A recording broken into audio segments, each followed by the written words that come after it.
percent overall from the field, but he was also 50% from threes. He's 5 of 10. I know you're out there. It's okay. Stand back there. No, more than likely you're gonna get that number 1 seed, and so I want Houston to be ranked at number 1 to 8. Welcome into another episode of Let's Rage Coogs, presented by the Saxenian Family, the primary sponsor for today's episode and for all men's basketball episodes. We're off the heels of a big win by 6th-ranked Houston over the Montana Grizzlies.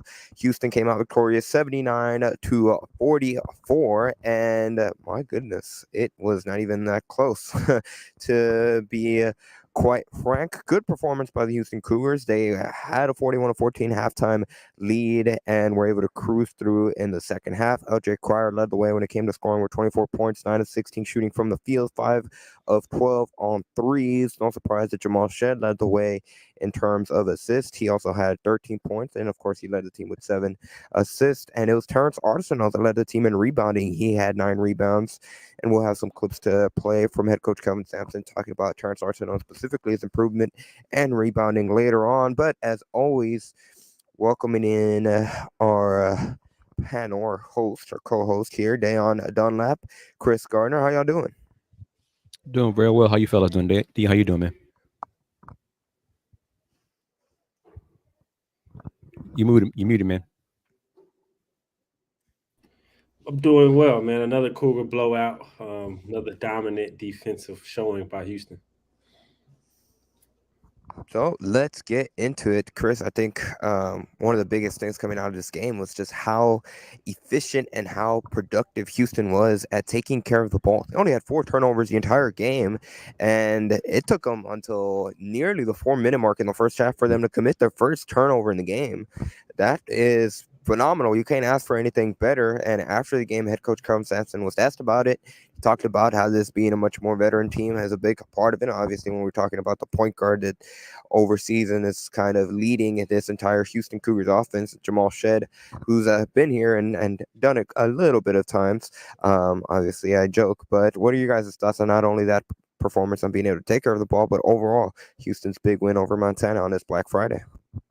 Well, you know, we've already talked about the opponents so far in this non-conference. Most of them haven't been a murderer's row, but the Cougs were methodical in their approach defensively, offensively.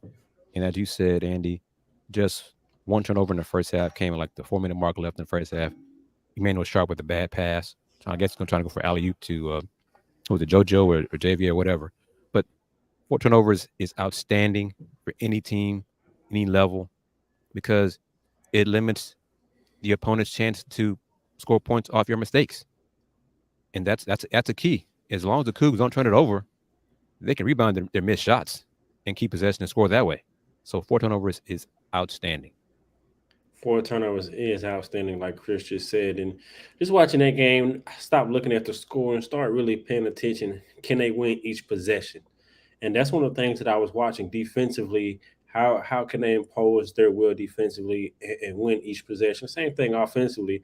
But I think defensively it's such an important because of there's always games where your shot won't fall. LJ can have an off night. Jamal, anyone can have an off night, but that defense can keep them in the game. And so just watching the way that they defend, and I just started to watch how can they dominate and win each possession. And the way that they take care of the ball, that's a really good thing because of Jamal has had a couple games this year where he's had 3 or 4 turnovers, and so that's unlike him. For them to take care of the ball, starting with him, I think that continues throughout the entire team. But it starts with him, and he did an outstanding job of that. We're talking about the efficiency of the offense or just the productivity of the offense. We also have to mention LJ Cryer, who after the game talked about really his comfort level. And one of the things that LJ Cryer said is he feels like he has a pretty good grasp at not only what the Houston Cougars are asking him to do, but just overall. He feels comfortable in being able to, again, ask what he's being tasked with. And offensively, it seems like he's starting to become more consistent. But again, offensively, we're looking at that, but head coach Kevin Samson's staff, they don't necessarily care about that. They care that he's been able to rebound, he's been able to defend at high level, and in a game like today, he did that at a pretty great rate. And I'm looking at the stat sheet, even when you look at steals and stuff like that, it's not necessarily tell the full story, but rebound. He had 4 rebounds, 4 defensive rebounds, 3 assists too. So comfort level seems to be much more higher when it comes to barely being the 7th game of the season for Houston. LJ, he's 7 games into his Cougar career, but he's already had a long college career. So he's an experienced player. He knows what it takes to win. Obviously, he won a championship with Baylor. He's bringing that championship experience here. His shot, Coach Samson said it during the post game. He and the staff aren't worried about shots because one of their philosophies, they will rebound their misses. LJ is comfortable. He is the team's best 3-point shooter. He's rolling right now. He was 9 for 16 from the floor, 5 for 12 from 3. The rest of the team was 2 for 12 from 3. But I'm okay with LJ taking half the team's 3 because he is the team's best 3-point shooter. But I see a question from Smith about Malik Wilson. I got some questions about Malik. During the game, why isn't he playing? Coach Samson went with 9 men the first 10 minutes of the game. Malik was not part of that 9. There may be games where coach only goes 9-man rotation rather than 10. There were some times during the 3 games in Charleston where Ramon didn't play and only got those minutes. So I think it's going to vary between the opponent, who is that 10th man in the rotation, because most likely it looks like it will just be a 9-man rotation for the most part this season. Yeah, with LJ, he's definitely looking more comfortable with his reads when reading the defense. As soon as they go under the screen, he's lighting up the 3. And so with his ability to shoot it, and not only that, shoot it efficiently, it's really going to put a stress on defense even more. And then he's not only settling for 3s, he's moving without the ball. He's driving, getting inside and finishing inside and getting to the free throw line. And so I think he's getting more comfortable, not only in the system, but where he's going to get his shots within the system. I think that's one thing I'm starting to see with him. And him and Jamal Shed are really starting to kind of get that chemistry. I see a few times in transition where Jamal will make good passes because he know where LJ is going to be. And so, like Chris, I'm not really worried about the number of shots with LJ because he is the best shooter and he's such a prolific scorer, and he's going to take good shots that he can make. That's one thing. A bad shot is a shot that you mostly likely can't make. And so a lot of the shots that he's shooting with, he makes a miss. Shots that he can't make, it just whether it goes in or not. And Andy, I want you to chime in on this one from John because we heard it from Coach Samson about Terence and his shooting numbers. What was it, 1 for 8? Coach said he wasn't worried about Terence's shooting numbers. Coach Terence got 9 rebounds. So yeah, said he was gonna get to sign the bubble after his performance, and he really emphasized how much he's improved overall from year 1 to year 2, and really harped on, of course, those rebounding. That's one of the things that they not only emphasize, but it's become a part of the identity of the Houston Cougars program, and really it's the one thing that they can count on night in and night out, even when the shots aren't falling. Defense and rebounding, something that not only after tonight's game we heard head coach Kelvin Sam talked about, but honestly they've been talking about it for forever, it seems like, since they've taken over the program. But yeah, he did struggle shooting. He didn't make shots. He was aggressive, and that's what I like to see. We talked about it. I mean, the fans are kind of being, which way do you want Terence? Some of y'all saying he's passing up shots. Okay, well, he didn't pass up shots tonight. They just didn't go in. Down the stretch, it looked like to me from where we're sitting, Coach Samson was designing plays for Terence to take shots because he wants him to shoot the ball more. Just didn't make him today. He was started with 0 for 6. He made one of his last 2. Coach called a timeout under 2 minutes when they were up by a large amount, and ball goes straight to Darren's Arsenal after timeout. Yeah.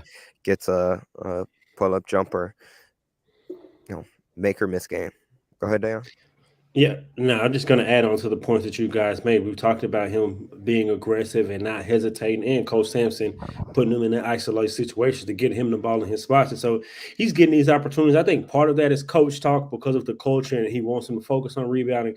But part of that at the same time is kind of true from the fans in the sense of there may be times and moments, I'm sure we're definitely within his career, but definitely within this year, that Terence needs to be more consistent making shots. I think that's the next level from him. We see the aggression, which we talked about, the consistency, the shot, how it all looks good.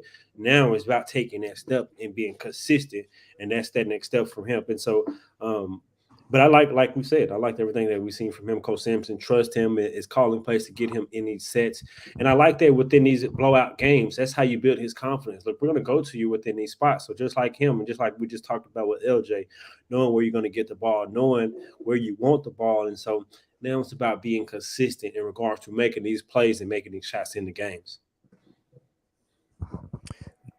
Interesting point about knowing where to want the ball. It's almost like, Dayon, you were right in the post-game press conference room, because that's what Jamal Shed said about really one of the things that goes into being able to be as efficient when it came to taking care of the ball today. And it's getting to learn, really building that chemistry, getting to know where player A likes the ball, where player B likes the ball, and avoiding giving them the ball in situations where they're not comfortable in.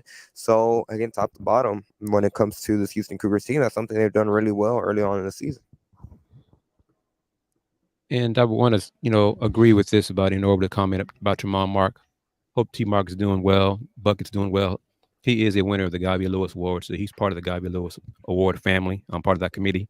So whether he transferred to Arkansas, he's still part of that committee. He's still part of this family as well. So that's why I'm going to show him the respect. He got buckets today. I didn't see what happened on the injury. I heard when I was coming to the game that he got injured and got stretched off. So I'm not sure how it happened. So if y'all can shed some light on how he got injured, let me know. I didn't see the injury. I saw the update from the head coach that said it's a back injury, not a neck or head injury. That's the only update I've seen. I didn't see how he got hurt either. The radio announcers mentioned that they put a neck brace on him as well, but then that's precautionary. And then I saw a picture of him on the stretcher as well that he was wearing the neck brace. But then Coach Musk said it's a back issue, not neck. So that's something positive.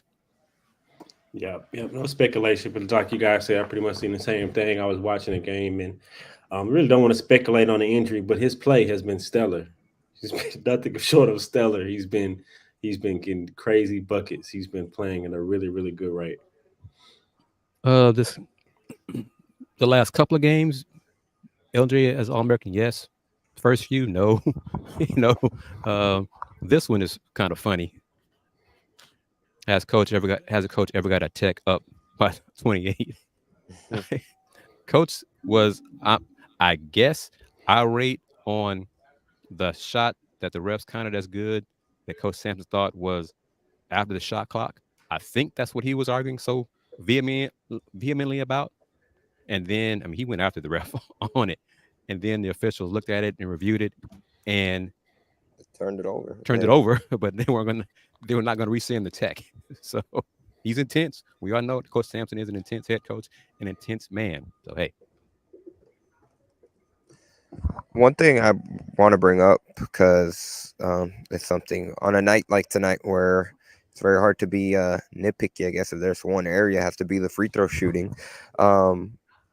Is that a cause for concern? I'll take it first. Me personally, that's something that obviously in much closer games, once they get into the Big 12 conference schedule, that's something that you point at that could potentially hurt you in the stretch. But I'm looking at Jamal Shed went 3 for 4. Jake Cryer only shot 1, but he made it.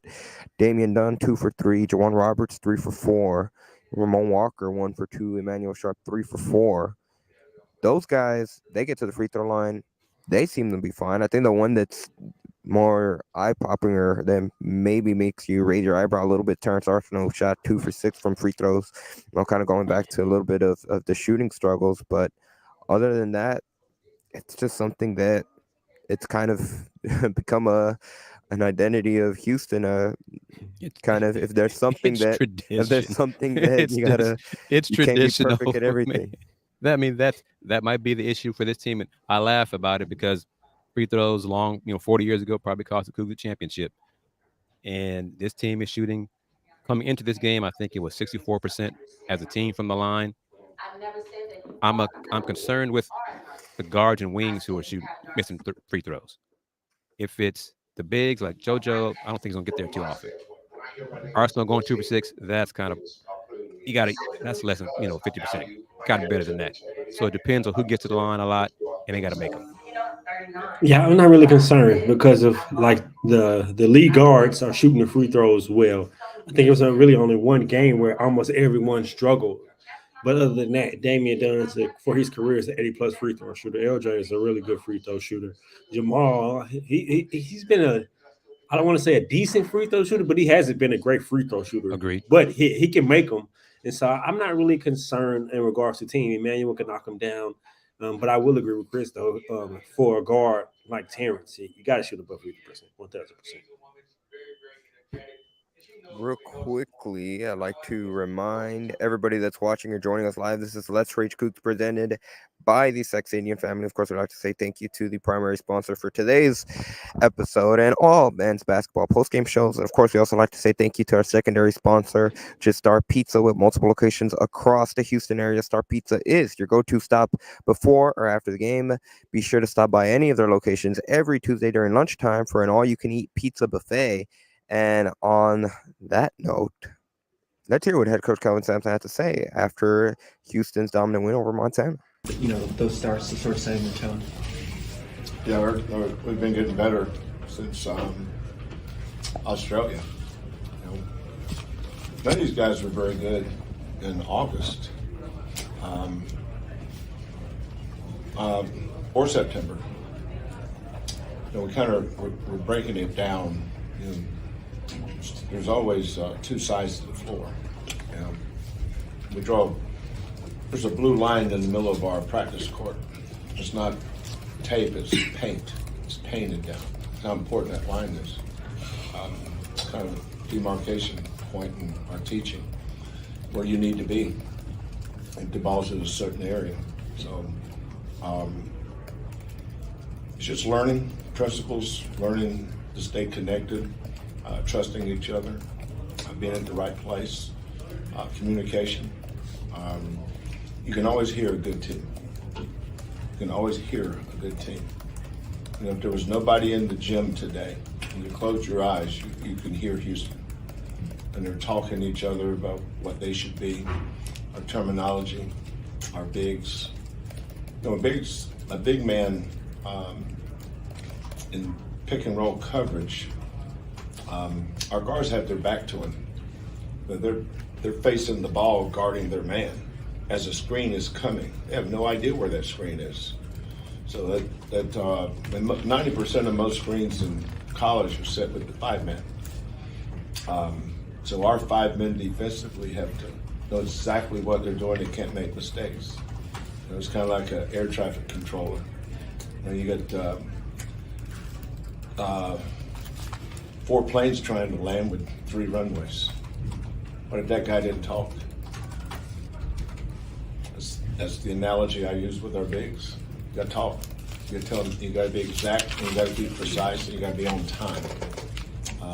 So it takes a long time to get there, and it's something we need to work on every day. So, but we're progressing. We had our moments in that last tournament in Charleston against Towson State or University of Utah, Dayton. But we still got a ways to go. LJ, played 3 years under a great coach at Baylor, Coach Drew, and he's only played 7 games for us. So he's still trying to figure certain things out in certain coverages. It's still November, so we're still got a ways to go with all our guys. Jamal's in his 4th year in this system. Our system doesn't change from year to year. I may adjust a scouting report based on a scouting report on the team's strengths and weaknesses. Like Arizona, when we played them, was a lot different than UAB. Not personnel, just the way they played. So you don't guard everybody the same. But our guys are they're locked in. This team is practices well. They listen. They follow instructions, and that's why we're getting better. Once again, that was Houston Cougars head coach Kelvin Samson as Kris heads over to the Rockets game to go cover the Rockets and the Nuggets in their big play-in tournament game. Dan, what are your thoughts on hearing head coach Kelvin Sampson there? I think it's a big thing that I'd like to emphasize to my kids when it comes to you can always hear a good team, and that's the biggest headache sometimes, getting them to talk. Yeah, and he's all right about that, especially on the defensive end. You can't be a good defensive team and not communicate with each other, not talk to each other, especially from the bigs to the guards, talk through ball screens and just every form of the defensive end. And so that's a great antidote by Coach Sampson, and it's definitely truth. But I like when he talked about LJ on his seventh game in a Cougar uniform, Houston uniform, and he's still getting comfortable, like we talked about before that clip, getting comfortable not only offensively in the sets where he's going to get the ball, but defensively as well, knowing the coverages, knowing what Coach Sampson's looking for, how they're going to play certain things. And I was seeing him and Damian be in certain spots, give certain rotations, already be there before the ball gets there to force certain passes. So I really like what I'm seeing from those two, specifically on the defensive end, and knowing how this Houston system is going to play and be active. We've talked a lot about the guards. Let's kind of pivot for a second. And again, kind of it's starting to become a consistent stat line for Jawan Roberts. 13 points, 6 rebounds. Didn't lead the team in rebounding today. Again, like I said earlier, that went to Terence, but still, become Mr. Reliable and consistent. And I mean, you know what you're going to get from Jawan Roberts night in and night out. And in today's game, he actually became the winningest player in Fertitta Center history. So going back to when they opened the facility not too long ago, but he now officially has 50 wins in this venue, which trumps or just passed Marcus Sasser and Fabian White. So a good milestone for Jawan Roberts, and what Kelvin Sampson made sure to point out. And post game, he's been a part of a really, really good teams in his time here with the Cougars. And he's gotten better every year. One thing that I've seen tonight in his game that I haven't seen so far is him actually use that right hand. He's too strong, power dribbles to move the defender and went right up with the right hand. That's something defenses want to keep him away from his left hand. And so if he can use that right hand and then as effective he is with his left, I mean, he's going to be a more potent offensive player. Houston can really go to him down the stretch. And he's been shooting his free throws really well. But I want to see him get double-digit rebounds. I want to be selfish, and I want to see him get there because he's such a good rebounder and has so much energy and ability to do so. I would like to see him be selfish and stat pad in that way and go get them double-digit rebounds, because when he scores 10-plus points, it's like a bonus. He's such an efficient scorer. I want to see him get more touches. Yeah, for sure. Most definitely. And when we talk about his running mate up top, when it comes to the starting front court, Jermar Francis, he continues. He's very active. I got a chance to see him live for the first time, going back to the exhibition game, and he just seems much more comfortable. Is probably not the right word, or we've used it too much in this show, but he had a stretch there where, again, gets the rebound on the defensive end and sprints down, runs to his spot on offense, calls for the ball to look for him. And he seems not to be rushing as much, where there would be some moments and stretches when he played a season ago where maybe it still seemed like maybe not necessarily going 100 miles per hour, but the game was still just a tad bit fast. That doesn't seem to be the case, at least from my viewpoint, again, in one game, small sample size against Montana. But I think over the first 7 games, we've seen that consistency from Jermar Francis and being able to be that defensive anchor for Houston in the middle. He definitely has, and I agree with every word that you said. But still, just watching the game, I don't know what it is that Coach Sampson, that he isn't really playing 20-plus minutes the entire game. He's still playing just under half of the game, splitting those minutes with JoJo and splitting some of those minutes with Terence, in which both of those guys play more minutes than him tonight, in which this year, although he starts mostly, he hasn't really finished the game. But I know the competition hasn't been a murderer's row, like Kris said earlier. And so I'm wondering, will it be per matchup? Will he start to play more minutes as they play better post players, better competition? But in regards to him and his skill, like you just said, more comfortable, more active. I know we keep saying comfortable, but he's definitely more comfortable. And he's looking more sure of himself, more assertive, I think is a good word to use describing him as well. Yeah, going back to our previous show, development, a key word among the Houston Cougars program, patience with Javier Francis as Yeah, well. patience. Yep. Word for him. Talking about one of the new faces we mentioned, LJ Cryer earlier, Damian Dunn. He had 8 points, 3 of 8 shooting, um, 3 of 8. Kind of, I don't know if you could necessarily call it a slump, but just when it comes to offensively, we saw him the first few games, and now when it Right. comes to what he's done now, it seems like he's regressed a little bit, but he had a good stretch there in the second half, flurry of points, and he had a nice end one that really kind of calmed down. I mean, you can't really call it a run, but it was a nice move. He caught the ball when Montana kind of went zone, turned around, faced the basket, took a dribble, pump fake, drew a foul, and had the end one and converted the free throw. Yeah, and he started the season on such good, and I said know why you said regress, because he started shooting so efficient and so good, and his play has declined since then in regards to simply just making shots. He hasn't made shots at that rate, but he's been now inserting to the startup, and that's what we talked about with LJ. I think as Damian continues to get more comfortable, I think and finds the spots where he wants the ball and he's going to get the ball and know how he should run the floor even more. I think as he's one of the players I watched the game, he could run the floor even more to get some open looks because of Jamal and LJ, the way they can push the pace. And so I think he's still getting settled within Houston as well, because like Coach Simpson said with LJ, Damian has experience, college experience, but he only played the 7 games with Houston. And so that's something to keep in mind. But I love his overall game. I think there's going to be in tight games where maybe shots aren't falling, and Houston can go to him in the half court, and he can be able to isolate and make a play, whether it's get to the free throw line or just simply score. John, apologies for the background noise. They are converting the basketball court here in the Fertitta Center into the volleyball court. And real quickly to answer Michael Jones's comment, no words yet on whether the Upper Bowl will be open at the Toyota Center. They just opened the credentials for Toyota Center, so I'm sure Kris will keep posted. I'd like to remind everybody that this is Let's Rage Coogs, presented by the Saxenian Family. Of course, we also like to say thank you to our secondary sponsor for today's episode, and that is Star Pizza, with multiple locations across the Houston area. Star Pizza is your go-to stop before or after the game.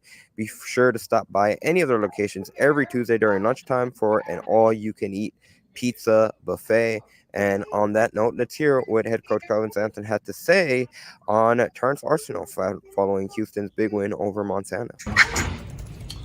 It's funny you asked that tonight, since he couldn't hit water from standing on shore. Terence really improved a lot. That's why I don't evaluate how guys play based on whether they make shots or not. Pretty shallow in a lot of ways. I remember when I was in NBA, Curry had a stretch. I can't remember what it was, but it was like 7 for 51. Greatest shooter in the history of the game. Had a stretch, he couldn't make a shot. Michael Jordan Kobe was the king of that. 4 for 21, 3 for 19. The next thing you know, he scores 80. That's what they do. That's why I tell guys, let people that don't know what they don't know worry about stuff that don't matter to us. What matters to me is your defense and your rebounding. Because in the day, when you don't make shots, that's how we win. And they're all going to have days. Look at what LJ, the first 3 games he played here. Now I'd holler something out, and he was trying to process it while he was open to make. I said, well, he'll get going. Nobody was worried about, unless somebody asked about it from the outside. Nobody inside ever worries about that stuff. What we worry about is the things that Terence was good at tonight, and Emanuel. Terence, we have a bubble that we sign when somebody earns the right to sign it. Jamal just signed it recently because he had 6 defensive rebounds. I'm waiting on Slim over here to sign it for the first time. But Terence signed it tonight. He had 6 defensive rebounds, 3 offensive, 9 total. I think the last game, Javier signed it, didn't he? Yep. Against Dayton, and maybe Juan signed it against Utah. Mm-hmm. But these kids, they come to the bench late in the game and go, how many offensive rebounds they got? How We need defensive rebounds. You know, that's part of our coaching. It's one of the reasons why these guys fight for rebounds. They will sign that bubble. Because whoever signs the bubble the most, you get taken home with them. That's Justin Gorham where his is. That's Fabian where his is. We give that bubble to somebody every single year. That bubble's those guys that come in June. They think old school guys when they think bubble gum, they think bazooka. But these guys know what that bubble is and what it represents. They want to own it. It's a great story to tell their kids one day. We got time for one more if anybody's got it. Are we good?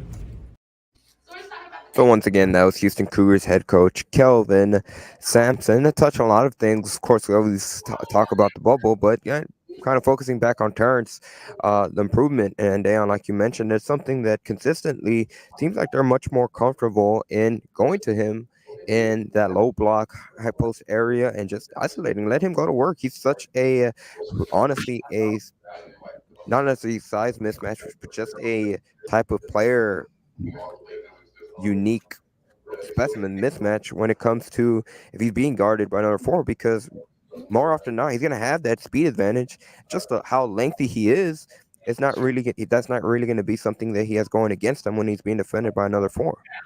1000%. And I think once he becomes more efficient in that mid post area, it's going to only open up his game. He get more confident in knowing that this mid post area is almost automatic.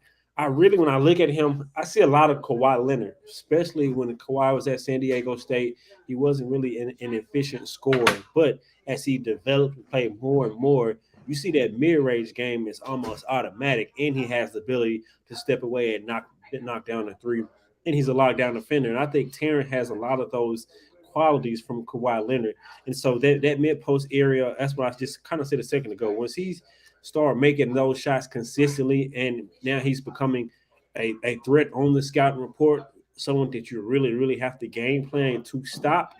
And I think that's the next step for him. But like Coach Samson said, I don't really judge a player's games off of how many points they had or how many shots they made, because there's more ways to impact the game, and he's done that. But to his credit, I see the confidence. I see the work. His shot looks better. His decision maker is more assertive. It's more quickly. And so I think just more time, more playing time, Terence is going to take that next step and reach the heights at which a lot of scouts, a lot of people think that he can reach. Yeah, and the biggest thing that, again, we mentioned earlier, confidence. He doesn't really seem to be hesitating when he makes a decision. He's aggressive, and there's not kind of that hesitation we kind of saw in stretches late last season. But on the topic of second-year players, Emanuel Sharp, who's been, I don't even know if under radar is such a good word. It's just that he's kind of, again, become consistent with what he produces. Yeah, Yep. Emanuel Sharp, 11 points. 3 of 5, 2 for 3 shooting from the field, played 19 minutes. He was plus 14 for Houston when he was on the court. But yeah, exactly right. Consistent. We know night in and night out, it always seems like he's going to be somewhere within that 9 and 13 point range. He's going to get a couple of rebounds. And really, he's kind of been tasked with being a quasi point guard in those limited stretches when Jamal Shedd's not on the floor. Yeah, and I kind of repeat this every time when we talk about him, but it's so impressive with the way that he's developed his off-the-bounce game. And I know as a high school, he averaged, 30-something points, but it's different getting to the college level. And last year, he was pretty much just a spot-up shooter. And I don't want to say he was a defensive liability, but he wasn't the best defensive player. But now his energy is better. Seems to be in better shape. And he's actually making stops on the defensive end. But offensively, consistently, you know what you're going to get. I will put him in that sniper category now. I know we kind of joked about this last year, but I think he's in that category. But now he's more than that. When you attack him off the closeout, when he attacks the closeout, he can create off the dribble, get to his mid-range game, drive the way inside. And he's showing his ball handling ability, like you said, to be able to bring the ball up and ignite some offense. And I'm seeing Coach Samson isolate him on certain spots of the floor to allow him to be a scorer. And so Emanuel is consistent. That's why I like him coming off the bench, because consistently on a game-to-game basis, you know what you're going to get from him. Yeah, most definitely. And then today as well, he had 6 rebounds, 3 apiece when it came to offensive and defensive rebounding. And kind of the point you made, just in terms of his body, he seems much more well rounded, just much more of. He seems like you're not going to be able to move Emanuel Sharp. Yeah. Seems Yeah. much more built. And yeah, he's been much more of a disruptor on the defensive end of the ball. Top to bottom, I think we've hit on most of the key points. Is there anything else you'd like to add on when it comes to Houston's 79-44 victory over Montana? Even looking ahead, which I think we can agree that's going to be the toughest test they faced up to this point. Their next game, December 1st, against Xavier in Cincinnati, a part of the Big East Big 12 battle. No, really, like I said, I think defensively is where they're going to make their hay. We know that's one of the culture thing is defense and rebounding. And as I was watching this game, I expected them to dominate on a possession and dominate the full game, and they've done that defensively. And so offensively, against better competition, I want to see them either execute and be challenged like they were against Utah. And the Xavier matchup is going to be a good one. Yeah, most definitely. Again, that's going to be a week from today. They're going to be off on a week, which after the stretch of games they played over the course of the past week. I'm sure it's going to be some much welcome rest for the players. And when it comes to Houston, that game's going to be December 1st, 5:30 p.m. Central Time, and that game will be on FS1. The next game for the Cougars a week from today. On that note, that's pretty much going to do it for today's episode of Let's Rage Coogs. Real quickly, people can find me on X at @Yanez_5. Most importantly, if you're watching on the Potsdam Jamma or Houston Roundball Review YouTube channels, be sure to hit the subscribe button on those respective platforms. If you're listening to audio only, make sure to leave some stars, leave some comments, leave some ratings. Any which way to support us, we can never say thank you enough for the support you guys do indeed show us. And on to next, we're back tomorrow for the final football post-game show of the season when Houston travels to Orlando to take on the UCF Knights. Yep. And as always, we appreciate the consistent support with you guys, everyone who joined in on the comments, everyone who was consistent with joining in and always comment on the show. We appreciate it. Another dominant win for Houston. Be sure to join us tomorrow for the last football season. Get your full thoughts on the full season, what to expect in the off season, what you want to see. And so be sure to join us tomorrow. You can catch me on all social media platforms at Dayon Dunlap. As always, babies, go Coogs.